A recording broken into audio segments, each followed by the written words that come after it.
Oi, oi, oi, eu sou Thiago França e esse é o Sabe Som.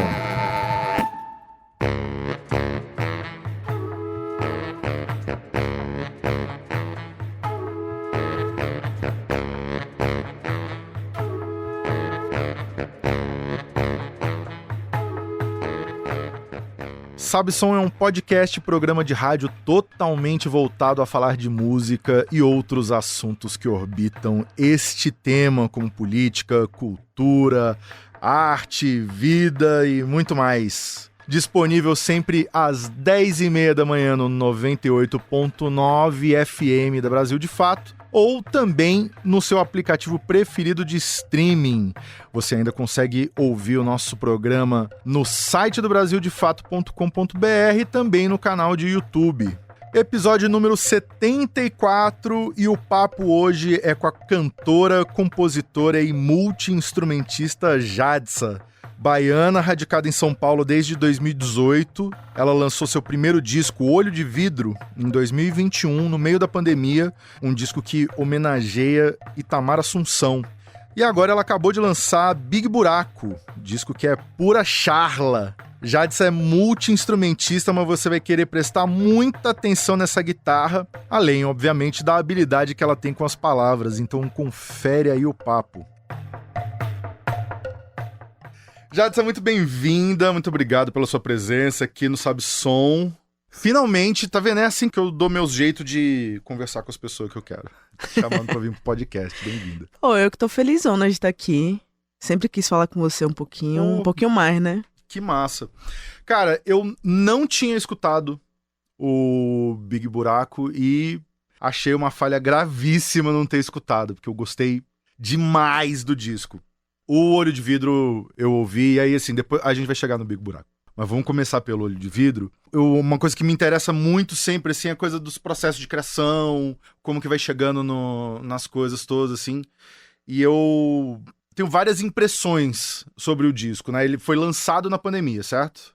Isso, 2021. Ele foi feito na pandemia? Não, ele foi feito em 2019, em agosto de 2019. Curioso, porque ele tem uma carinha de pandemia, né? E eu acho que foi por esse motivo que eu não lancei em 2020. Isso aí a gente pode falar um pouquinho mais, mas o Olho de Vidro estava programado para ser lançado em 2020.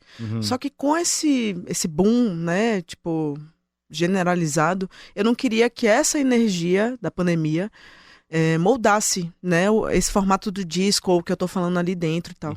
Então eu tive que segurar um aninho ali pra poder lançar um pouquinho mais pra frente, assim. Mas por quê? Me explica melhor essa história. Porque quando ele foi pensado, o Olho de Vidro, ele reverencia, né? Ele reverencia Itamar, ele reverencia a Tulipa, Gal, ele reverencia intérpretes e compositores, né? E reverencia energias que não tinha a ver com esse momento mundial, entende? Não tinha a ver com esse momento. Era mundial, mas era pessoal também. Então eu sinto que cada um tava no seu mundo ali também, né? Fechado. Sim. Então eu não queria que, nesse momento que tava todo mundo fechado, que a gente não olhasse pro disco, né? Porque, pra mim, o Olho de Vidro precisava ser olhado, sacou? Não é só, escutar, ouvir falar e tal. Porque ele é profundo, sacou? Então eu não queria que essa profundidade fosse amena, fosse rasa demais. Sim. Tem uma coisa que é interessante, assim, que parece que quanto menos elementos a gente trabalha, parece que mais profunda a coisa fica, né? Eu acho que tem essa profundidade, tem essa densidade de ser um disco um pouco mais minimalista, que isso parece que dá espaço pra tudo, né? Eu acho que especialmente pra canção, assim, né? Canção parece que quanto menos elemento tem em volta dela, você tem um arranjo muito grande, você põe uma orquestra, né? Você fica ouvindo a orquestra e parece que às vezes você não se prende tanto naquela história, na letra e tal. Mas uma coisa que me pareceu, assim, na verdade, assim, eu tô perguntando aqui, mas eu já sabia que eu tinha visto a sua entrevista na Roberta. Roberta é minha fonte de informação inesgotável. Na Roberta Martinelli. Mas eu achava que era um disco que tinha sido feito na pandemia, porque tem uma qualidade ali nas composições ali, de uma coisa um pouco introspectiva e meio conversada. Um disco, parece que as letras elas têm elas foram compostas assim numa espécie de devaneio, assim, sabe? Algo algum pensamento que vai desenrolando, sabe? Porque não tem uma estrutura, essa estrutura clássica de canção, né? Com verso, com refrão e tal. Me pareceu uma coisa assim, me passou a sensação muito de uma coisa assim, sabe? Ali experimentando o acorde, palavra e tal, e a coisa desenrolando, assim. Faz sentido isso pra você? Pô, velho, faz. Primeiro pegando um gancho que você falou que as músicas mais simples, com poucos arranjos, elas tendem a ser mais profundas, né? Na sua percepção. Uhum. Pra mim também, eu concordo. Uhum. Eu acho que fica tudo mais seguro, né? Sim. Não sei, se uma canção basta com um acorde só em Ré maior, poxa, que incrível, sabe? Eu acho que tem realmente essa profundidade aí. Em questão do Olho de Vidro, ele soar meio caótico e não sei, meio fechado e não sei, uma coisa meio sonho, meio fora da realidade, né? Eu acho que essa energia, de verdade, é o que São Paulo me deu, entendeu? Uhum. Porque foi um disco que eu comecei a compor em Salvador, com uma outra banda chamada Banda Monstra. Então era meio que Jades e a Banda Monstra lá em Salvador. Isso foi 2015, 2016. Uau, foi tanto tempo. Assim, muito tempo. Foi uma gestação longa. Foi. E no meio disso, assim, eu conheci Tamar Assunção, não sabia o que era, não sabia quem era ele. Minha mãe que me indicou, né, falou, tô entendendo que você tá com um movimento meio assim, eu acho que você vai gostar de ouvir Tamar Assunção. Já escutou? Eu falei, não, minha mãe, ela pesquise. Aí eu pesquisei Tamar, entrei nessa viagem, né? Bem pós-teatro, porque eu fiz teatro em 2014 ali. E aí eu conheci Tamar depois disso. E eu acho que essa energia toda, esses desejos e quereres, esses negócios todos, assim, que vieram na minha cabeça, me trouxeram pra cá, pro São Paulo. Eu acabei finalizando e gravando o disco e tudo mais, né? Mas eu acho que encontrando o disco aqui em São Paulo. Então eu sinto que tem uma energia, ao mesmo tempo que é solitária, fechada e tal, eu sinto que tem uma energia expansiva, né? De muitos elementos, de muitas referências. Mas eu não acho solitário. Então eu entendi assim, isso de você, né? Não solitário, mas eu digo assim, uma coisa... A coisa do... Porque, assim, você tá conectada a todas as pessoas que você tá falando ali, você tá criando um ecossistema todo ali no disco, né? Tem as referências todas musicais, tem as referências verbalizadas, né? O nome das pessoas e tal, mas eu digo que dizer assim, o devaneio no sentido... Sabe aquela coisa assim de novelo, de gato, assim, coisa que você vai brincando e vai desenrolando, assim, sabe? Parece que você vai repetindo as palavras. Sim, e a coisa vai acontecendo nesse sentido, sabe o que eu quis dizer? Não acho um disco, mesmo sendo um disco mais minimal, e aí falo até pela minha experiência também, né? Quando a gente fez o primeiro disco do Metallica, que saiu em 2011, né? O da capinha verde, era uma coisa que batia muito. O vazio é uma coisa que deixa a canção, especialmente a letra, deixa a letra muito escancarada, né? Então, nesse sentido, assim, eu acho que a poesia ela vai ganhando uma dimensão maior, ela vai ganhando mais profundidade, né? Mas é engraçado, mas eu não... Mas não foi... É que não, talvez eu tenha me expressado mal, mas não foi isso que eu quis dizer. Não acho que é um disco solitário, mas eu acho que é isso, assim, me passou essa coisa, assim, sabe? Não, com certeza. E eu bato meu pé ainda de novo aqui pra você, ó. Bato meu pé e digo que esse disco tem essa energia realmente paulistana, né? Tem essa ponte Salvador, São Paulo, acho que muito com essa brincadeira e a coragem de ser tão repetitiva, né? Quando que você chegou em São Paulo? Cheguei em 2018. Tá. É isso, esse disco ele tem esse lance mesmo cíclico, né? Sim. Mântrico, que chega de vez em quando até pra você ver, eu anotei aqui, ó, me chamou a atenção que é um disco meio conversado, não é solitário, pelo contrário.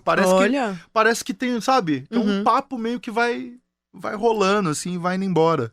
Não, sim, com certeza. O Olho de Vidro é muito isso aí. Ele tem muito essa brincadeira com ser tão mântrico e cíclico que ele chega a quase ser religioso em alguns momentos, né? Ele vai pra um negócio assim, mas de repente ele brinca com você, ele quebra com essa primeira imagem, né? Então, te faz enxergar além, né, daquilo ali. Cara, o Itamar, ele é uma parada mesmo, né? Porque quando você presta atenção pela primeira vez, você pode ouvir, assim, né? De passagem, assim, e tal. Mas pega todo mundo, né, cara? E é engraçado que pega, especialmente, assim, o povo do teatro gosta do Itamar, cara. Todo mundo que eu conheço que é do teatro não gosta de verdade do Itamar. Eu acho que é uma simbiose ali da arte de Itamar com o teatro, né? Porque Itamar gostava do teatro, né? Acho que agora é uma resposta, assim, o teatro gosta de Itamar, sabe? Acho que é também essa coisa meio cíclica, né? Tipo assim, acho que é você se doar tanto a uma coisa e nunca esquecer o outro lado, né? Tipo assim, Itamar se doou tanto ao teatro quanto à música, mas nunca deixou um sobrepor o outro, sempre trabalhando com isso junto, né? Então, realmente é um universo muito lúdico, né? É uma coisa cativante, é amoroso, é um lugar que você também, sei lá, tem muitas interrogações na cabeça, né? Te faz pensar demais. Então, eu acho que é um livro eterno, assim, Itamar. Nunca tem exatamente esse final, né? Parece que ele não quer realmente chegar num lugar. Sim. Né? Ele fica brincando, ele fica trazendo proposições ali dentro de uma música que às vezes é uma frase só e você fica, velho, como é que eu consigo pensar em tanta coisa, tantos universos com, sei lá, 5 palavras, sacou? É uma doideira ali. A direção me corrija se eu estiver errado, mas semana que vem teremos Annelise Assunção, correto? Olha aí, ó. Yes. Nada é coincidência aqui neste lugar. Ô, meu anjo caído. Mas muito massa, cara. E eu ouvi bastante o disco, que inclusive foi indicação do Kiko Dinucci. O Kiko foi a pessoa que falou, pô, ouve aí. A gente tá sempre, né, trocando as figurinhas, assim, né? Sempre prestando atenção nas coisas que estão acontecendo e tal. E uma coisa que me chamou a atenção também, e aí, obviamente, sabendo que você é baiana, né? Me chamou a atenção e me agradou muito, assim, a forma com que o assunto do candomblé vai passando, porque não passa como assunto, passa meio como cenário, né? E de um jeito muito natural, assim, eu também sou do candomblé e tal. É uma parada, né, cara? Porque, assim, quando a pessoa força o assunto, é igual aquele brinquedo de criança, assim, quando você tenta colocar o quadrado no círculo, assim, né? Não dá certo. Não desce, né, cara? Não desce. E aí eu fui ouvindo o disco, assim, ela falou assim, ó, de novo aqui, pintou um negócio e é difícil não falar, é difícil não trazer. Porque, assim, pra mim é um assunto eterno, assim, também. É uma fonte de inspiração pra sempre, pra tudo, né? Porque aparece de um jeito natural, sem ser pedante, sem ser, né? Sem ser a apostilazinha de falar do candomblé e tal. Sim, não ficar naquela paradinha, tipo, explicativa professoral, né? Então. Primeiro, Kiko, um beijo pra você. Te amo muito, você sabe, amigo. Tô aqui falando com o Thiago. Tô muito feliz, queria você aqui, viu? E pra mim não é difícil não falar de candomblé. Nesse caso, com o Olho de Vidro foi difícil, porque eu estava falando de Itamar Assunção, né? É um disco que homenageia Itamar, então eu não tinha como não falar dos Eguns, eu não tinha como não falar de Exu, eu não tinha como deixar de falar, na verdade, sobre essas entidades, né? Essas personas, né? Essas energias. Então, pra mim, no Olho de Vidro foi muito difícil não falar, né? Mas na minha vida em si, enfim, nos meus planos e composições e tudo mais, não é difícil não falar sobre os orixás, entidades e tal. E eu tento não ser tão explicativa, tão professora de algo que, assim, eu acho que é mais de sentimento, do que você vivencia, de como que você leva a sua vida também, né? Por exemplo, minha avó era mãe de santo. E eu cresci dentro do candomblé, né? Do candomblé de Angola. Eu cresci tendo essas referências, escutando os cantos, né? Não sei, vendo roupas com roupas brancas e vestidos e batas e turbantes e coisas assim, que pra mim é a minha referência mesmo, assim como eu falar das frutas, né? Referência, desde pequena eu tenho muito contato com isso, né? Ouço falar, experimento, não sei, desejo. Então eu acho que O candomblé, pra mim, é uma fonte de inspiração. Eu sempre volto nesse lugar. O que é que essa minha memória, minha vivência, o que é que isso causa em mim, né? E como causa, e o que é que tá ali naquele momento de energia. Mas às vezes eu tento transcrever para uma outra coisa, né? Para não ficar somente no assunto candomblé, sabe? Até para não ficar redundante, na verdade, para mim. Sim. Mais do que para quem tá escutando o meu disco, né? O que eu tô lançando, assim. Então, mas ó, eu tô perguntando isso sem querer cavar polêmica, sabe por quê? Sim. Porque é isso, tem um manuseio do assunto que é de quem conhece, né? Dá pra saber ali. Fala, tem um jeito que as coisas vão aparecendo, assim, você fala assim, a pessoa sabe do que ela tá falando. E assim, em algum momento, assim, teve sei lá, de rolar uma preocupação, assim, de ficar algo muito estereotipado, uma cantora baiana chegar e falar e trazer esse assunto, ou de boa, e o que rolar rolou, e... Velho, uma preocupação... Não, nunca tive essa preocupação de ser uma cantora baiana que tá falando, né, do candomblé, de uma religião, né, de matriz africana. Mas eu acho que, agora parando e pensando... Você falando aí, sim, tem em algum lugar dentro da gente, né? Essa questão de como que a gente não deixa isso bloquear a nossa comunicação, né? Porque a gente sabe que em muitos momentos a galera vai adequar a gente a algum lugar, né? Você é músico, você sabe disso, né? Tem uns projetos incríveis, você sabe disso, né? Como que como que a galera bota a gente numa redoma, sim. né? Sim. Então, acho que sim, tem... Agora pensando, tem um receio mesmo da gente ficar só cotado de fazer isso e não ter a oportunidade de fazer aquilo, né? Da gente ser jogado nesse meio de campo aí, nesse meio de campo acabou, né? Fechado, não, né? Isolado. Eu tô perguntando porque tô chegando de viagem agora e tal, aí no avião eu tava escrevendo um roteirinho, assim, e tal. E aí, por algum motivo, assim, me passou pela cabeça o papo que eu tive aqui com a Brisa Flow. Tá. E aí me passou isso na cabeça, eu falei assim, bom, me passou na cabeça, eu não vou pensar muito, não, eu vou anotar isso, eu vou perguntar lá, porque ela falou muito, assim, a gente falou muito sobre isso, assim, dela ter um certo receio de apresentar as flautas e tal, de não cair num lugar de estereotipação, né? Não sei, só porque me passou mesmo na cabeça, assim. Mas, assim, falando isso com a maior admiração mesmo, porque quem entende e consegue trazer o assunto desse jeito, assim. Pô, eu não sei, pra mim, cria um cenário muito rico, assim, muito bonito, assim, né? Que é um pouco também isso, o candomblé no dia a dia, né? Eu acho que todo mundo que é do candomblé tem isso um pouco... Não é tão separado igual ir na igreja, né? A pessoa vai na igreja, tá a igreja, a sua vida. O candomblé, ele tá, né? A gente começa meio que... Vai aprendendo a ver isso em tudo, assim, um pouquinho...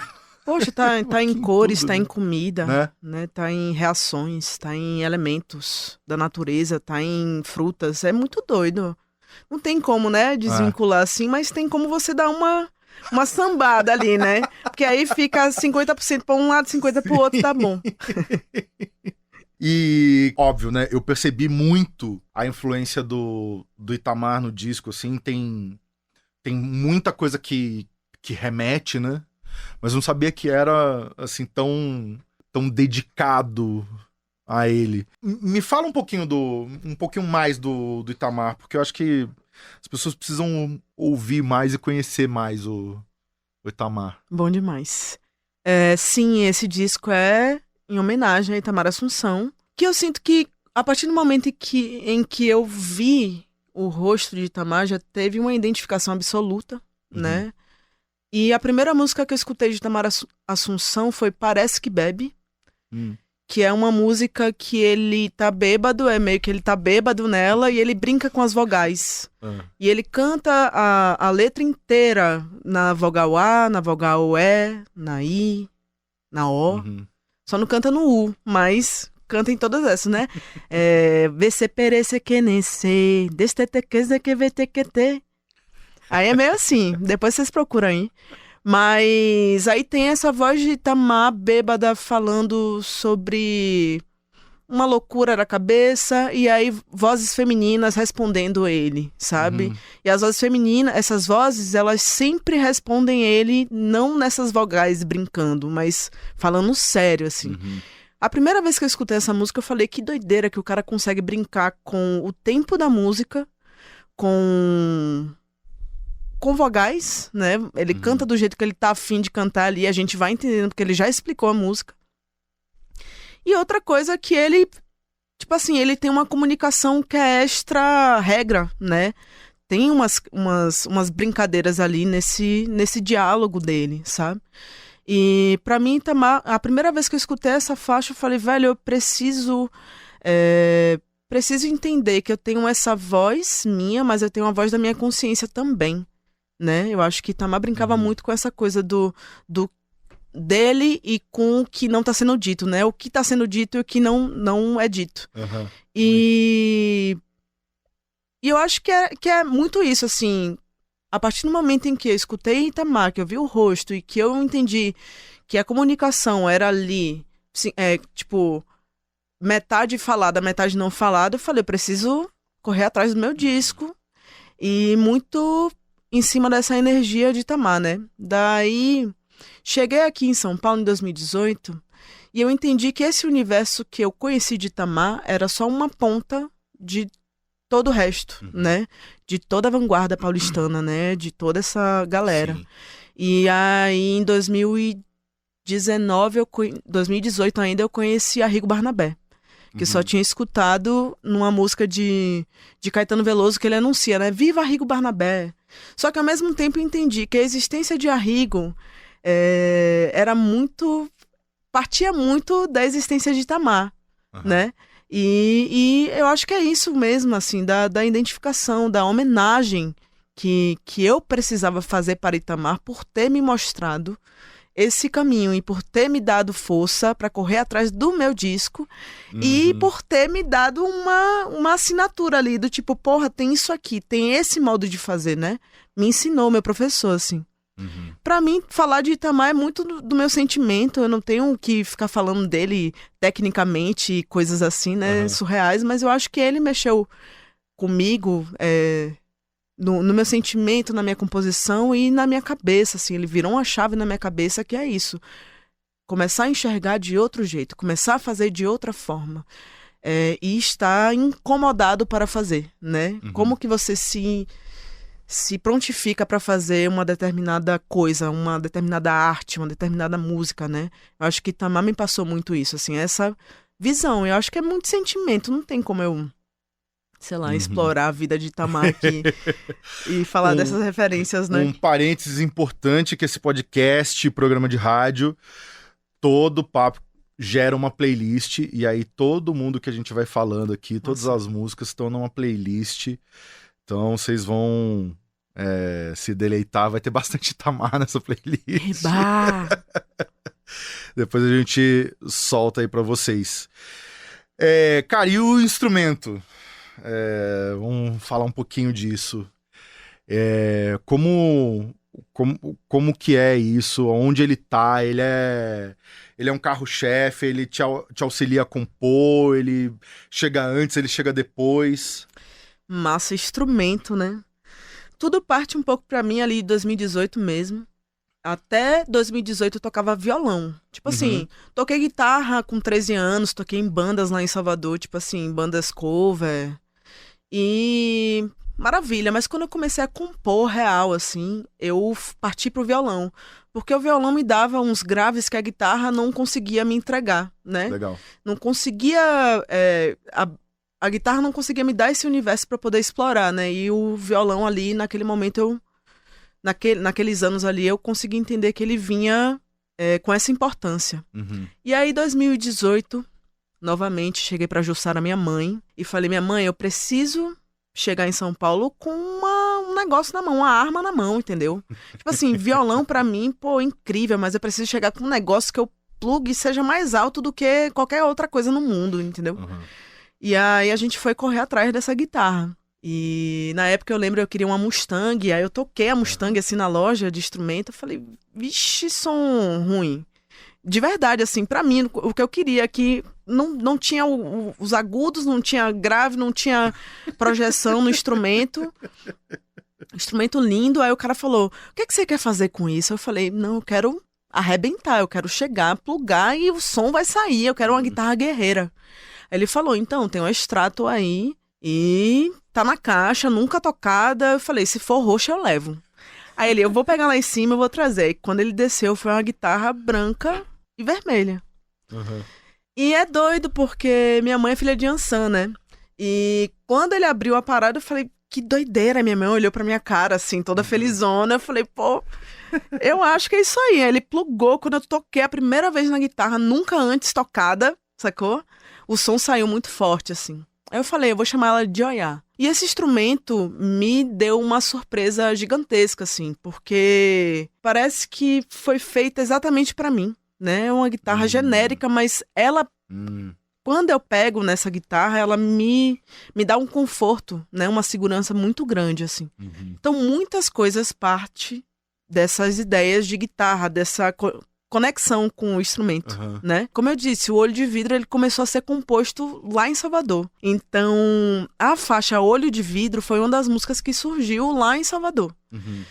Se você parar e pensar assim, tem um riff de samba em 5 no Olho de Vidro que é mais os graves, né?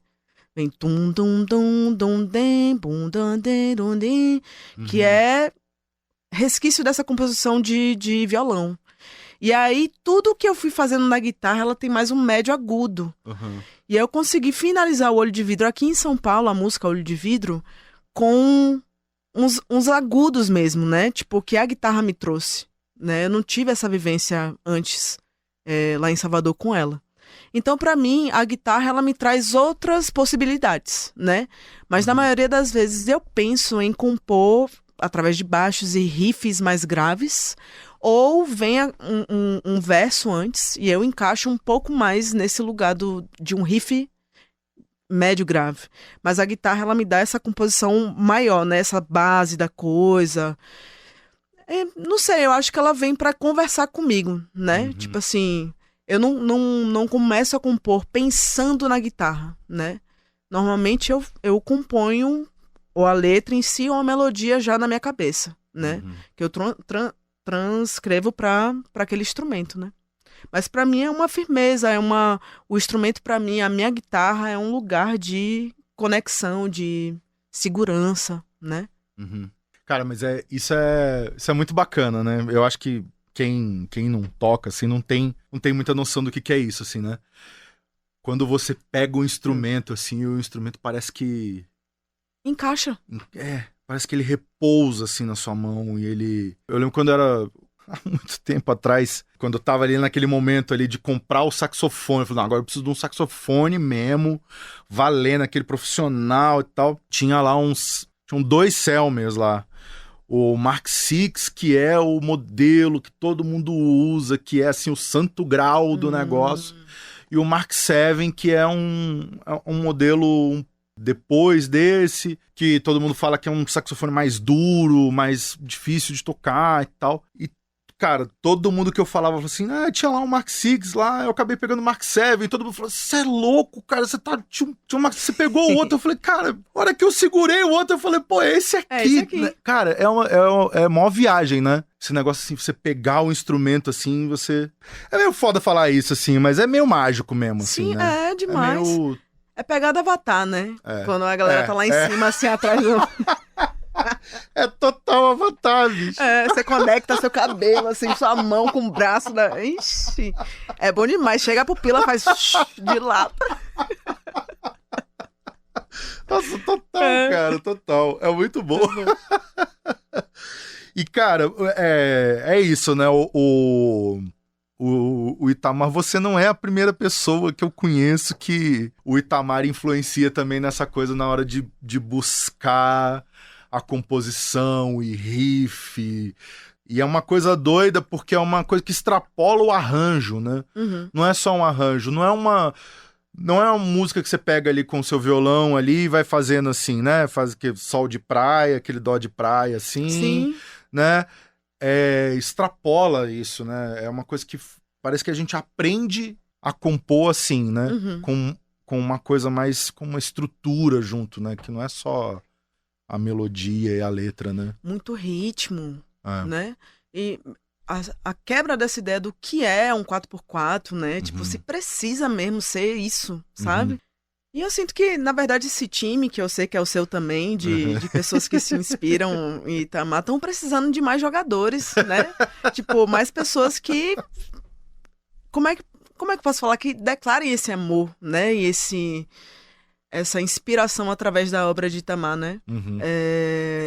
Eu entendi que eu não era a única quando eu cheguei aqui em São Paulo, mas lá em Salvador mesmo, eu não conheço ninguém, assim, que pira realmente em Itamar, sabe? Que gosta, mas que entrou nesse time que nem eu entrei, que nem você entrou, que nem, sei lá. Não sei, velho. Não vou nem falar nome, né? Não vou nem citar, mas eu sinto que esse time precisa ter mais pessoas, velho, porque... Que arte, que obra massa, sabe? Que esse brother abriu o caminho aí pra gente, sabe? Muito, muito. Não, é muito bonito mesmo, assim. Eu entrei no time, eu não tive nem a opção de não entrar, o Kiko me enfiou lá no time lá, e aí pra tocar com ele, eu não tinha como não entender esse universo todo, e enfim, sou muito grato, porque, assim, também, né? Parece que é uma fonte inesgotável ali, né? De ideias, de inspiração e tal. Cara, e aí, seguindo pro Big Buraco, cara, eu fiquei muito admirado com o disco, assim. Fiquei... Engraçado porque, assim, tem duas coisas, assim. Uma que eu acho que tem muito a ver com o Olho de Vidro, que a coisa da composição, a coisa da letra, das melodias, a coisa do devaneio, tá ali ainda. A própria música, né? O Big Buraco, né? É Big Tudo, né? É meio isso, assim, é meio a brincadeira, assim, né? Não, tá de mexer com a coisa. E ao mesmo tempo já musicalmente partindo pra um outro lado, que enfim, que é o que se espera de todo artista, que é criador, que é instigado por mil coisas, assim, que os trabalhos, né, evoluam e uma coisa não seja a repetição da outra, né? Nossa, imagina. Que tristeza, né? Pô, que massa que você consegue enxergar, né, o Olho de Vidro dentro do Big Buraco e, enfim. Tem, cara, tem um diálogo ali, eu acho que nas composições. Musicalmente, pô, já me pegou também porque a primeira música ali, eu fui dar um play ali, aí já tem um arranjinho de sopro ali, já vem aquela caminha de sopro ali quentinha, assim, eu falo, aí já me ganhou, já. Eu falei, pronto, já gostei. Que bom. E aí, é o disco mais solar mesmo, assim, né? Mais pra cima, mais swingadão, né? Pô, achei muito massa, cara. Gostei muito das músicas, assim. Gostei muito dessas... de como se resolvem os arranjos, assim, de um jeito simples, né? Que cada música fica com a sua cara, tem a sua identidade. Achei muito massa, cara. Aconteceu algo... Quer dizer, algo óbvio que aconteceu, né? Eu acho que tem esse lance um pouquinho mais simples no Big Buraco. E não digo de formação de banda. Eu acho que é mais na minha cabeça um modo de pensar, assim. E que eu queria que fosse um disco que a galera cantasse junto, né? Tipo, quem escutasse, sei lá, na repetição do segundo verso já tá sabendo que vai vir o refrão de novo e o refrão é meio assim, sabe? Então eu queria que fosse isso, porque no Olho de Vidro teve muito assim, chamava uma pessoa pra cantar comigo, vamos cantar aquela, e a pessoa, nossa, essa é muito difícil, vamos tocar aquela não, vamos fazer essa aqui, sabe? Aí, pô, eu queria que fosse uma coisa um pouco mais acessível, né, pra todos, né, pra que não fosse uma coisa, um bloqueio, né? Apesar de eu achar o Olho de Vidro super fácil, gente, pelo amor de Deus, sabe? Mas o Big Buraco teve uma coisa diferente. Depois a gente volta nisso. É você. O Big Buraco teve esse nuance diferente que foi, ele foi gravado no Rio de Janeiro, em Santa Teresa. De produção tem eu e Antônio Neves, carioca, né? Enfim, eu acho que a gente teve essa ideia de eu me colocar num buraco, né? Num universo novo que eu nunca tinha pisado mesmo pra fazer alguma coisa tão séria assim como gravar um disco. E a coisa diferente foi que a gente gravou em 7 dias, então e também não teve muito esse pensar do tipo assim, eu quero lançar em tal tempo, será que eu seguro ou não, sabe? É tipo assim, agora vamos pensar em lançar e lançar. Então pra mim todo o processo do Big Buraco foi completamente diferente do Olho de Vidro, então aconteceu sim, uma parada completamente diferente. Cara, isso é... Mano, é muito recorrente, né? O meu primeiro disco também, eu fiquei acho que uns 2 anos e meio fazendo, e aí depois nunca mais, eu falei assim, nunca mais eu fico 2 anos e meio fazendo um disco. Isso é doido. Aí é isso, eu falei assim, cara, eu quero fazer disco numa tarde. Quero entrar, fazer, faz a pose, tira a foto, próximo. Rapaz, coragem. Você é doido. Mas é bom, cara, é bom isso, né? Porque é isso, senão a gente, a energia precisa, né? Precisa circular, cara. Precisa circular. Precisa fazer as coisas. Mas, vamos voltar nesse assunto, porque não confundam o que eu vou dizer aqui agora. Não entendam errado. Não é fácil. Não tô dizendo no sentido da escuta. Pelo contrário, eu acho que é um disco que o Olho de Vidro, que os dois, né? Mas falando especificamente do Olho de Vidro, é um disco que eu acho que flui muito na escuta. Mas eu acho que é tudo muito natural pra você. É lógico, eu vou abrir esse jogo. Fala sério, galera, continuem tocando comigo, viu? Big Buraco e Olho de Vidro. Porque, cara, essa parada, essa canção falada, isso não é uma parada fácil de fazer. Eu não sei se, talvez pra quem fez teatro, fique um pouco mais fácil de executar, mas não é uma parada fácil de fazer, não é todo mundo que sabe. Senão virava tudo Legião Urbana ali, fazer uma revistinha ali com os acordes, pra todo mundo sair cantando o negócio ali. É uma parada assim, é muito... Cara, é uma parada, é muito cheio de coisa, assim, sabe? É tudo muito amarrado, as ideias são todas muito amarradas, o jeito que se fala, né? Esse canto falado, essa fala cantada, não sei o que é o quê.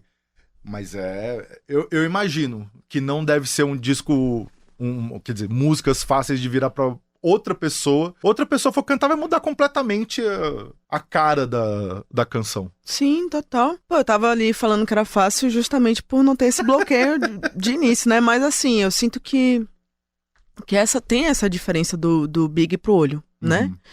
O Olho de Vidro é muito específico. É uma peça teatral ensaiada 50 milhões de vezes, né? Por mim mesma. E com muita firmeza, fui lá e gravei e falei, vocês conseguem fazer por cima, entendeu? Vamos fazer todo mundo, né? Montei uma banda aqui em São Paulo, a gente foi compondo junto durante 1 ano e meio, Quem é a galera que tá contigo no disco? No disco tá eu, voz e guitarra, Caio Terra, voz e baixo, Bianca Predieri, bateria, Marcela e Marina Mello nas segundas vozes, né? Felipe Castro na percussão. Aí tem várias participações, né? Tem Raíssa Espada, que gravou segunda voz sem edição e criou o riff de Mangustão. Tem Luiz Alian, Kiko Dinucci, Ana Frango, Sérgio Machado. Tem a galera instrumentista que participou, né? Aline Falcão, tem Felipe Massumi. Demais. Então tem uma galera muito massa, assim. Se eu tô esquecendo de alguém, gente, né? Depois vocês me lembrem aí. Mas é porque tem muita gente aqui. A gente tá olhando, inclusive, agora para o vinil do Olho de Vidro. E se quiser, depois a gente bate isso, essa galera que tava junto. Mas essa galera toda meio que tava junto ali, né? Fora essas participações. Então foi um disco que ele foi criado em 1 ano e meio ali, todo mundo junto com essa estética, e foi gravado em 10 dias. Já o Big Buraco foi um direcionamento artístico, né? De não ter guias, de não ter uma pré. A pré seria eu selecionar as músicas, possíveis músicas que entrariam, e no estúdio a gente ia gravar no primeiro dia essas guias, né? Então, eu acho que essa foi a maior diferença, assim, de um disco pro outro, de feitura, né? E por que um soa tão diferente do outro? Foi gravado em um outro lugar, né? Não, mas agora que você falou, faz todo sentido, né? Você ter feito com o Antônio Neves no Rio e tal. Tem uma outra atmosfera completamente, né? Sim. E, cara, porque assim, dá a impressão, assim, que... e aí a impressão que eu tenho do disco do Antônio também, né? De estar ali tirando onda. Da Pegada Agora é essa ou Deixa com a Gente? Qual dos dois? Do de Antônio. Oi? Qual o disco de Antônio que você falou?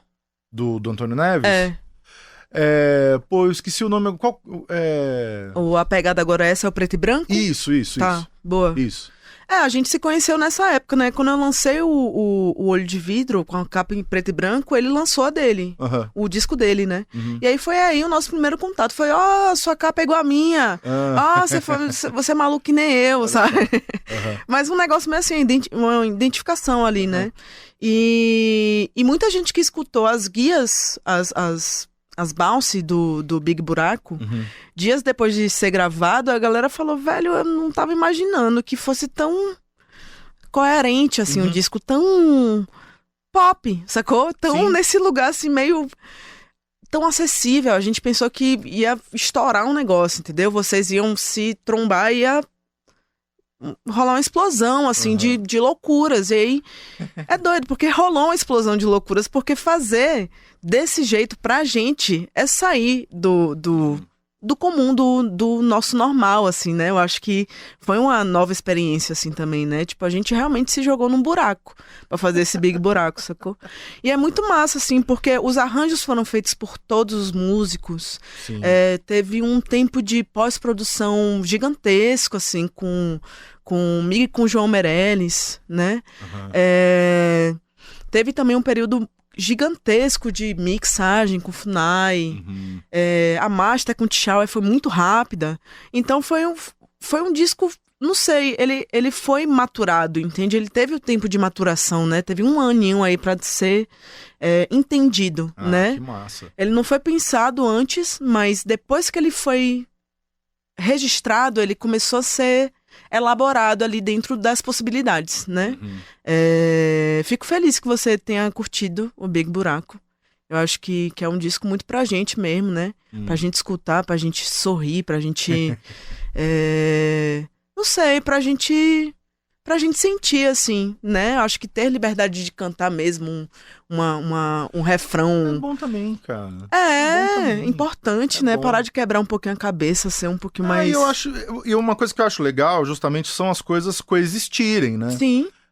Você não precisa, né, tá só de um lado ou só do outro. Pelo contrário, eu acho que justamente uma coisa vai alimentando a outra, assim, né? Você descansa de uma coisa para poder fazer a outra e vai movimentando e tal. E que legal, assim, dois nomes muito queridos, o Rodrigo Funai, que mixou, já trabalhei bastante com ele, e o Tchauer, que é o nosso mago, nosso infiltrado lá em Miami. Felipe Tchauer, gremiadíssimo Felipe Tchauer. O menino é o cara que faz as masters de todo mundo. Velho, quem me indicou foi Kiko. Olha o Kiko de novo aparecendo. Então, o Tchauer masterizou o disco do Metal. Ele é um cara massa demais. Um abraço pro Tchauer. Meu, e me fala assim, como que tá panorama, assim, de carreira, de show? Por onde você tá passando? O que tá rolando? Boa. Eu acabei de anunciar alguns shows aí, né, nas redes. No dia 24 desse mês, Eu vou estar no Coma, no Festival Coma lá em Brasília. Estaremos juntos. Ai! Oh, que aí demais. Sim. Vai ser bom, viu? Oh. E aí eu vou estar fazendo Big Buraco lá. Vou fazer no Teatro Prio, no Rio de Janeiro, em setembro. Enfim, vou dar uma circulada agora, pra quem tiver curioso também, botei a agenda nas redes. Tô pensando também em fazer um bem bolado aí, uns remix de algumas músicas. Legal. Tô lançando em primeira mão aqui pra você, porque importante. Olha aí. Confio em você. Que mais? Eu acho que é isso, assim. Tô vislumbrando o vinil, o Big Buraco. Pô, desde antes dele ser feito, executado, eu queria já o vinil, assim como o Olho de Vidro, né? Então tô aí elaborando um vinil do Big Buraco. E mês que vem vai rolar lançamento aqui em São Paulo, né? No dia 13 de setembro. Boa. Não posso falar ainda o lugar. Tudo bem. Que vai ser feito, mas assim que abrir essas vendas, galera, sai correndo, porque vai ser incrível esse show, pô. Vai ser muito legal. Esse vinil do Olho de Vidro foi feito em parceria com a Balaclava. Isso. Legal. São os selos que vão ajudando a gente aí, né, cara? Porque, pô, pra gente é tão... Né, é a coisa se concretizar, né? O negócio da nuvem é uma doideira, né, cara? Você ter um monte de disco lançado virtualmente, assim, é uma doideira, né? Às vezes parece meio de mentira, assim, né? Sim. Parece um castelinho de carta, né? E tudo pode acontecer, né, gente? Tudo pode acontecer dentro dessas redes, assim. Tipo, tudo pode sumir ou pode estar lá. Tipo assim, a gente não tem muita segurança, né? E se chover e acabar a luz, não... Já foi, né? Não tem o disco mais. É estranho, né, cara? O vinil, ele... Né, ele que fez a prova do tempo, né? Teve aí desacreditado uma época, tá aí de novo. Dizem que o CD vai voltar com tudo. Eu acho que ainda não tá vintage o suficiente pra voltar com tudo. Não, a galera tá realmente fazendo esse bumorinho, né, do CD. Eu acredito muito porque agora o CD vai ter uma capacidade gigantesca, né? Ele já tinha uma capacidade legal, assim, de bastante música, mas agora vai ser muito mais. Eu não tô sabendo. Pois depois eu te mando uma matériazinha que eu vi. Japonesa, da galera mostrando esses CDs aí. Japonesa. Você falou, cara, eu lembrei de um negócio absolutamente nada a ver. Tem um filme de um camarada nosso chamado Terra Deu, Terra Come. Eu não posso explicar o que é o filme, porque qualquer coisa que eu explicar eu dou o spoiler do final, mas ele tá lá no interior brabo do Brasil, lá, filmando um ritual lá, filmando um velório. E aí mostrando pra um rapaz lá do sertão lá que nunca viu uma câmera na vida. E aí o cara ficou olhando pra aquilo ali como se fosse um objeto alienígena ali, né? Nossa. E ele falou assim, mas isso aqui é o quê? Quem que fez isso aqui? Aí alguém responde, falou assim, acho que isso querendo dizer assim, é uma marca japonesa. Aí ele fala assim, japonês é um povo filha da puta mesmo, né? Eles inventam tudo, né? É verdade. Aliás, é um filmaço também, Terra Deu, Terra Come. É de quando? Cara, deve ter uns 15. O diretor é o Rodrigo Siqueira, que é colega nosso lá de BH, mora aqui em São Paulo também. Tava fazendo filme de Jogo do Bicho agora. Ele faz uns documentários meio ficcionais. Ele é um cara foda, é um puta filme. Que massa. É um puta filme. Mas voltando a essa parada aqui, porque também é um assunto recorrente que eu gosto de saber das pessoas, de como tá assim, como tá o front, assim, como tá a coisa de estar fazendo os shows, de estar na rua, tá massa, o que não tá rolando, o que tá... Pô, velho, tá massa. Pra mim é uma experiência nova, né? Porque eu lancei o Olho de Vidro, o meu primeiro disco, na pandemia, então eu não sabia o que era lançar um disco e ter a repercussão de um disco em tempos normais, né? Então eu fiquei um ano depois do lançamento do Olho de Vidro, fazendo faixa a faixa, tudo internet na frente da tela ali, né? Dando entrevista, né? Saudades nenhuma. Nossa, não, nem lembro. Acho que minha memória deu uma vetada desse momento aí. Só relance. Mas agora, pra mim, realmente agora que eu tô tendo conhecimento de como é lançar um disco normal, assim, lançar mesmo, né? Então, tudo que eu vislumbrava pra o meu primeiro disco, eu tô tendo a experiência agora. De lançar, de dar essa entrevista aqui com você pessoalmente, olhar no seu olho, né? Escutar sua voz em tempo real. Nada travar, nada cair, né? Conseguir fazer... Eu tava fazendo shows antes do lançamento do disco, né? Do Big Buraco, pra trazer esse novo momento, anunciar esse novo momento, né? Então agora fazer o show com o disco lançado é muito massa. Porque eu consigo entender o que é que tava em construção naquela pesquisa ali. E agora, como é fazer essa música soar ao vivo, né? Essa música do fonograma soar ao vivo, assim. Então tá sendo uma experiência muito foda, assim, de conseguir executar o disco, né? E ter essa experiência de levar a música para os lugares. Esse é o meu desejo com o disco, né? É de estar nos lugares e levar o máximo de pessoas possível, né? Você consegue viajar só você e tocar com a galera nas outras cidades e tal? Você tem feito isso? Sim, consigo demais. Consigo. Porque isso é um lance, né? Eu fico vendo, cara, eu acabei de voltar de uma turnê pra Europa com uma banda de 8, rapaz. Doideira, né? Não queira fazer isso. Pô, início do ano eu fiz a minha primeira turnê à Europa. Aí viajou eu, Maíra Morena, que é minha produtora, diretora artística do Big Buraco, inclusive. E Antônio Neves, que é o produtor do disco, né? Arranjador. A gente viajou junto, velho, foi muito massa. Foram 12 dias, 10 shows. Foi uma correria, assim, mas... Sim. Mas eu acho que é muito nesse lugar, assim, do voz e guitarra, Antônio ali pra dar um complemento bonito, né? A gente levar um pouco desse jazz, assim, de certa maneira, né? Que, enfim, eu acho que conforta o meu coração e o de Antônio também. Mas sim, consigo viajar sozinha, né? Consigo e quero, tenho esse show, né? Não é só um desejo, assim, mas é uma possibilidade de formação mesmo, né? Pra show. E vou fazer um show... Posso falar onde é que é? O show que eu vou fazer voz e guitarra? Não é em Londrina? É onde? Não tem nenhum, né? Tá. Então... Mas contratantes. Corta aí na edição, tá, galera? Não, deixa os contratantes saberem que precisa marcar esse show. Inclusive... Vamos marcar esse show. Me chamem para tocar em todos os lugares. Eu quero tocar em festivais, eu quero tocar no Nordeste, eu quero tocar no Norte, sabe? É um desejo mesmo, assim, quero muito. Vou sozinha, vou com banda, vou com qualquer formação aí que vocês quiserem. Vou fazer um show incrível. Fiquei curioso de ver esse formato, você e o Antônio, de ver de guitarra e trombone. Deve ser interessante. Então pronto, vou abrir aqui pra você que no dia 7 de setembro vai ter o processo aberto do Big Buraco, né? Esse ensaio aberto comigo e com o Antônio no Sesc Pompeia. Olha aí. Então, de antemão, saber aí que vai rolar esse show.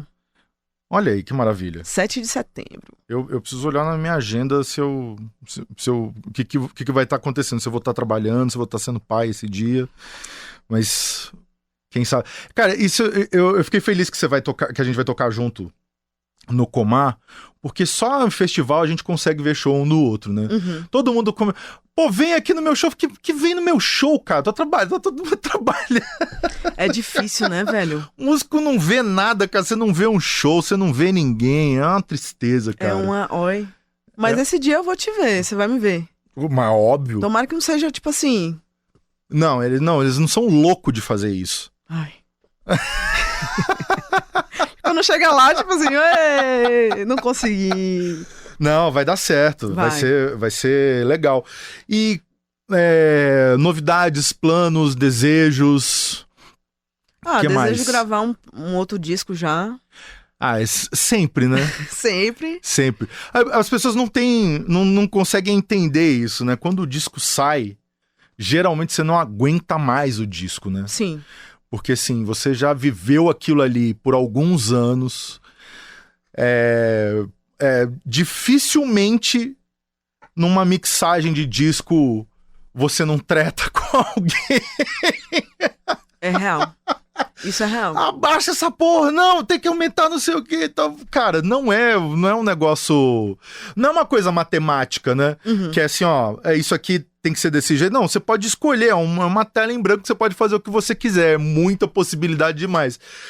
Então, assim, vai e volta, é muito detalhe, assim. Tanto que tem uma brincadeira que a gente fala que mixagem a gente abandona, a gente não termina, né? Você tem que abandonar e falar assim, chega. Chega num ponto que você fala assim, véi, já fui, voltei, já cheguei na mixagem 0 de novo aqui pela 10ª vez. Vou recomeçar É isso, aí o disco saiu, você já ouviu aquilo ali 1 milhão de vezes, você não aguenta mais, já quer o próximo, né? Já. O Big Buraco, ele, na verdade, ele apareceu num momento meio doido, assim, porque eu tava pensando nesse disco que eu quero gravar agora, né? Eu queria gravar esse disco que eu estou falando, e aí de repente surgiu o Big Buraco. Você abriu um Big Buraco. Tem spoilers deste... Esse disco... Primeira coisa que eu dou a ideia eu lancei um EP chamado Godê, em 2015, que esse ano faz 10 anos que eu lancei esse EP. Esse EP, ele foi lançado por uma necessidade minha de me colocar num mercado de alguma maneira, né? Botar o meu nome à prova ali. E aí eu queria gravar um disco em 2015 chamado Godê, e eu não consegui gravar um disco, eu consegui gravar um EP. E agora eu quero fazer real esse disco. Que fala sobre isso, assim, tipo, desse momento, né, do Godê, assim. Então tem músicas de muitos anos atrás, de 10 anos atrás, sacou? 12 anos atrás, que vai estar nesse disco. E já tem alguma coisa em mente, assim, de formação, de... Poxa, velho... De formação, não tenho. Mas eu sei que tem músicas muito boas e com refrões muito bons, assim. De verdade, de verdade. Gostamos muito de refrões muito bons. Eu também. E assim, sem crise, né? Sem crise fazer um refrãozão pra todo mundo cantar? Não, sem um refrão zero... que nem pedir pra entrar na música, né? Não, sem crise nenhuma, vixe. Bom demais. Cara, pô, mais um papo que a gente poderia ter ficado muito mais tempo aqui. Agradecer demais a sua presença e alguma consideração final pra gente encerrar o papo? Pô, eu tô felizona, velho, de estar aqui trocando ideia com você. Eu acho que você é um cara que eu admiro muito ali, te vejo muito em cima do palco, a gente troca pouca ideia pessoalmente. Essa foi a primeira ideia real, assim, que a gente trocou. E espero que venham mais, né? Eu tô aqui... aberta pra essas conversas. Eu espero que role um palquinho aí também uma hora, né? Velho. Aí sim, né? Tá precisando, não tá? Eu acho. Então pronto. Meu, valeu demais. Gostei demais do papo, de saber tudo. E assim, eu acho sempre muito bom que eu faço o roteirinho e a pessoa vai falando as coisas antes de eu perguntar, que é muito mais legal. E de conhecer, de saber um pouquinho desse universo, entender como sua cabeça funciona e tal. São 2 descasso, o Olho de Vidro já tá salvo ali, eu tenho... Depois eu falo, mas tem as minhas preferidas ali numas playlists ali e tal, e agora, cara, Big Buraco entrou legal, pegou benzaço, parabéns mesmo, real. Obrigada. Real. Fiquei feliz, assim. Fiquei feliz de ouvir o disco e falar, caralho, que descasso. Que coisa boa. Fico feliz também de você ter gostado. Bom demais. Valeu demais o tempo à disposição. E nos vemos mais tardar em Brasília, no Comar. Yeah! Logo menos. Beijo. Pô, bom demais, mano. Porra, que sensacional.